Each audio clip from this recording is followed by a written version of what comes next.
ظاہر ہے جب ہمارا کام رک جائے گا، ہمارے پروجیکٹ پہ لوگ ناجائز طریقے سے مداخلت کریں گے، ادھر روکیں گے، بجائے قانون ہمیں آن کرنے کے قانون اس مافیا کو آن کرے گا، سنے گا، تو ایسی صورت کے اندر پھر کاروبار تو نہیں ہو سکتا۔ ہم نے اندازہ کیا سیدھا کام کرنے کی گنجائش نہیں ہے، یہاں پر جتنا ٹیڑھے ہو جاؤ گے اتنا کام اچھا ہو جائے گا، یہاں پر سیدھے بندے کو آگے بڑھنے کی کوئی گنجائش نہیں ہے۔ ڈی سی صاحب جو ہے یہ سمجھتے ہیں کہ یہ القائم والے رائٹ پہ ہیں، ایسی صاحب بھی سمجھتے ہیں، چونکہ اس لیے شاید سمجھتے ہیں کہ انہوں نے انکوائری کروائی ہے، یہ ساری انکوائری ہوئی ہے۔ اگر ہم غلط ہیں، ہمیں کہا جائے ہم رائٹ ہیں، تو ہمارا کام 6 مہینے سے رکا، روکنے والوں کے پاس کوئی کاغذ کا ایک ٹکڑا بھی نہیں ہے، اور وہی لوگ مافیا جا کے اداروں کے اندر لوگوں کو مس گائیڈ کرنے کی کوشش کرتے ہیں۔ القائم ایسوسیٹ بنیادی طور پہ ریئل اسٹیٹ کا ایک ادارہ ہے جو چھوٹے چھوٹی ہاؤسنگ سوسائٹیز بنانے کا کام کرتا ہے۔ 2004 سے گلگت کے اندر جو ہے پراپرٹی کے اس کام سے ہم لوگ منسلک ہوئے۔ 2010 کو باقاعدگی سے اس ادارے کو رجسٹر کروایا القائم ایسوسیٹ کو، اور اس کے بعد سے ہم اپنی خدمات گلگت بلتستان اور اسلام آباد میں انجام دے رہے ہیں۔ گلگت بلتستان میں ہم نے مختلف پروجیکٹ سے اوپر کام کیا، اس میں سے لاسٹ ٹائم ابھی ہم نے ایک اور پروجیکٹ کیا جو سکوار جوٹیال بس اڈے سے تھوڑا سا آگے قراقرم بینک کے بیک سائڈ پہ واقع ہے، راحت گارڈن کے نام سے۔ اس پروجیکٹ کو تقریباً 5-6 سال پہلے ہم نے لانچ کیا تھا۔ یہ کل 14 کنال پہ مشتمل پروجیکٹ تھا۔ تو ادھر ہم نے اپنے سرویر کو بھیجا، انجینئر کو بھیجا، چھوٹی سی ہاؤسنگ سوسائٹی بنوائی، نقشہ بنوایا، اس نقشے کو امپلیمنٹ کیا، اور آج الحمدللہ ادھر کم و بیش 50-60 گھرانے وہاں بن چکے ہیں، اور جو ہے چند ایک پلاٹ ادھر خالی ہیں۔ اور یہ جو 14 کنال 9 مرلے کا رقبہ تھا، اس میں سے 9 کنال کے قریب 7.5 کنال 8 کنال کے قریب ہمارے نام پہ وہ ٹرانسفر ہوا۔ ہم نے پھر جن کو پلاٹس فراہم کیے تھے 5 مرلہ 9 مرلہ 7 مرلہ، ان کو بھی انتقال کروا کے دے دیا۔ لیکن اسی دوران جس بندے سے رقبہ خریدا گیا تھا، ان کے والد صاحب جو ہیں وہ اللہ کو پیارے ہو گئے، تو اس وجہ سے باقی ماندہ رقبہ ٹرانسفر نہیں ہوا، لیکن اس پورے رقبے کو ہم نے حاصل کر کے اس کے اوپر ہم نے کام کیا تھا، اور یہ 90% پلس رقبہ کنسٹرکشن ہو کے ادھر اندر لوگ رہ رہے ہیں، نظام زندگی کو آگے بڑھا رہے ہیں۔ گزشتہ 6-7 ماہ پہلے کچھ ایشوز وہاں پر ہمیں فیس کرنا پڑے۔ جس طرح ہم لوگوں کو رقبہ جات بیچتے ہیں، خریدار کی مرضی پہ ڈیپینڈ کرتا ہے کہ وہ اپنے اس پلاٹ کو کب تعمیر کرتا ہے، اس پہ گھر کب بناتا ہے۔ تو یوں تو سب نے گھر بنائے، 3-4 ہمارے پلاٹ باقی رہ گئے تھے، جن کسٹمر کو ہم نے بھیجا تھا، فروخت کیا تھا، ان لوگوں نے گھر نہیں بنایا تھا۔ ان میں سے ابھی 1-2 گھروں پہ جب کام شروع ہوا اور وہ کام کر کے ڈی پی سی کے حد تک وہ پہنچ گئے، تو کچھ پلاٹ مافیا نے چند پلاٹ مافیا نے وہاں آ کے مداخلت کرنا شروع کی۔ اس سے پہلے بھی ان لوگوں نے مداخلت کی تھی، لیکن ان کو اس سے باز رکھا گیا۔ پھر بعد میں مداخلت کی، ایک مرتبہ کے مزدور جو ہمارے لیبر تھے ان سے کام بند کروایا۔ ہم نے ان سے جا کے دریافت کیا، تو لیبر نے کہا کہ اس طرح یہ فلاں فلاں فلاں بندے آئے تھے، انہوں نے یہاں کام بند کروایا۔ کہا ادھر ہمارا تنازع ہے۔ ہم نے ان سے رابطہ کیا، ان لوگوں نے ہم سے رابطہ نہیں کیا، یوں یہ سلسلہ چلتا رہا۔ تو وہاں جھگڑے کی نوبت آ گئی کہ وہاں جانا تھا، وہاں لڑنا تھا، جھگڑا کرنا تھا۔ لوگ اس کو روکنے کی کوشش کر رہے ہیں، ان کے پاس کوئی ایسے قانونی پروف ہو سکتے ہیں، ثبوت ہو سکتے ہیں، وہاں پر ان کے خاندانی حصہ رسیدی ہو سکتی ہے، کوئی اور وجہ ہو سکتی ہے، ان کے پاس کوئی انتقال ہو سکتا ہے۔ تو پھر ہم نے ان کو کہا یار اگر ایسی کوئی بات ہے تو آپ وہ شو کریں، اس جگہ کی ملکیت ثابت کریں، اپنا رائٹ ثابت کریں۔ تو ہم کسی کی زمین پہ زور زبردستی کام نہیں کرتے، ہم پیسے دے کے زمین خریدتے ہیں، اس کے بعد اگلی پارٹی کو ہم فروخت کرتے ہیں زمین کو پاک صاف کر کے۔ اس وجہ سے ہماری چیزوں کے اوپر ایشوز بہت کم ہمیں فیس کرنے پڑتے تھے۔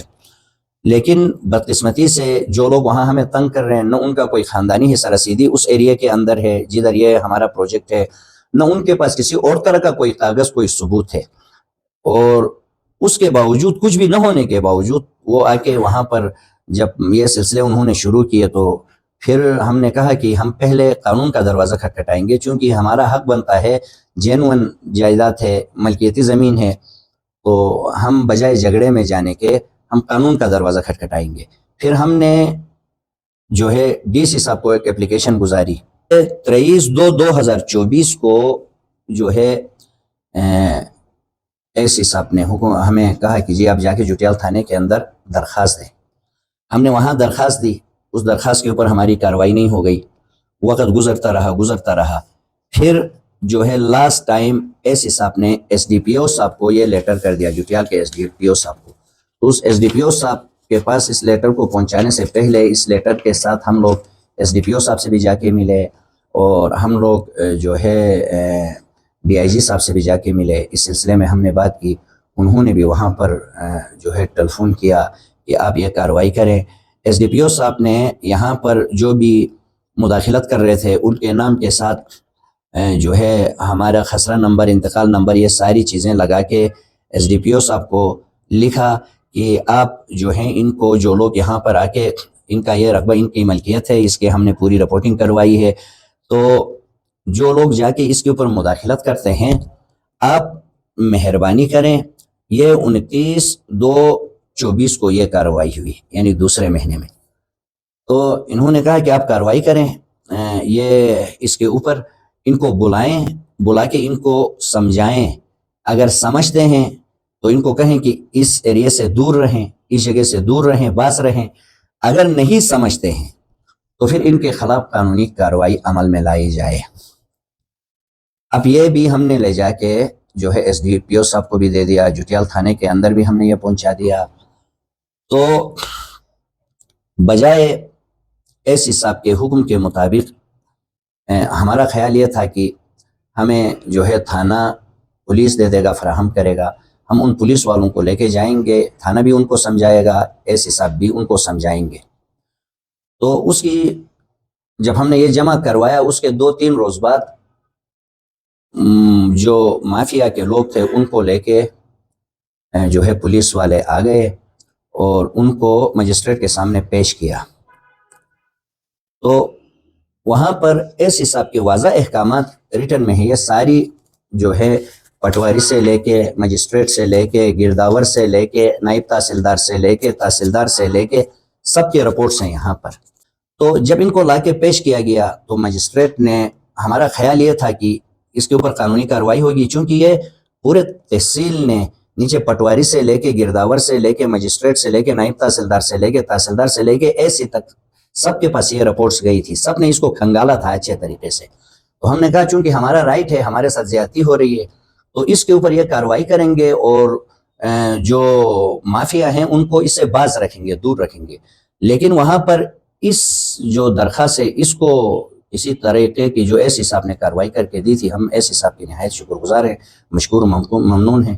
کے اوپر تو کارروائی نہیں ہو گئی. البتہ لینڈ اونر کو اور مافیا والوں کو لا کے جب پیش ہو گئے تو ان کو پابند ضمانت کیا گیا کہ آپ دونوں فریق وہاں جائیں گے تو لا اینڈ آرڈر کا مسئلہ پیدا ہوگا. ہم تو یہ سمجھتے ہیں کہ ہم جب قانون کے پاس جاتے ہیں تو کوئی پروف لے کے جاتے ہیں, کوئی ثبوت لے کے جاتے ہیں. ثبوت نہیں ہوتا تو ہم قانون کا دروازہ بھی نہیں کھٹکھٹا سکتے, کیونکہ آگے سے ہمیں سوال کریں گے کہ بھائی آپ کس ثبوت کی بنیاد پر یہ سب کچھ کر رہے ہو, تو ہم ادھر کیا بتائیں گے. اسی طرح ہمارا خیال یہ تھا کہ مجسٹریٹ کی عدالت میں جب ان کو پیش کیا گیا تو ان سے پوچھا جائے گا کہ جی آپ کس بنیاد پر اس کو روک رہے ہیں, یہاں پر تو آپ کا کچھ بھی نہیں ہے, آپ کا کوئی انتقال ہے, کوئی خسرہ ہے آپ کا, آپ وہ دے دو. اگر آپ سمجھتے ہو یہ قبضہ ہو چکا ہے تو اس کے اوپر کوئی کارروائی ہوگی. تو وہاں مطلب ہمیں تو دھچکا لگا وہاں جا کے کہ وزیر اعلیٰ گلگت بلتستان حاجی گلبر صاحب سے ملتمس ہوں, چیف سیکریٹری صاحب سے میری درخواست ہے کہ خدا را آپ اس کی انکوائری کروا لیں کہ اگر یہ ہمارا حق ہے تو پھر نیچے جو ہے تحصیل جو ہے اس کے اوپر پیش رفت کیوں نہیں کر رہا. ایس صاحب بھی بار بار کہہ رہے ہیں, بارہا ہمیں خود اب ایس صاحب کے پاس جاتے ہوئے شرمندگی محسوس ہوتی. وہ بیچارے تو اپنے جو قانونی تقاضے ہیں ان کو پورا کر کے آگے حکم کرتے ہیں, لیکن آگے سے وہ کسی اور جانب چیزیں چلی جاتی ہیں. پھر ہمیں یہ کہا گیا کہ آپ جوٹیال تھانے میں درخواست دیں, تو اس درخواست کے نتیجے میں ان کو یہاں لا کے آیا جائے گا, اور یہاں جب وہ لائیں گے تو پھر ہم نیچے سے کارروائی کریں گے. جوٹیال تھانے کے اندر یہ درخواست گزاری,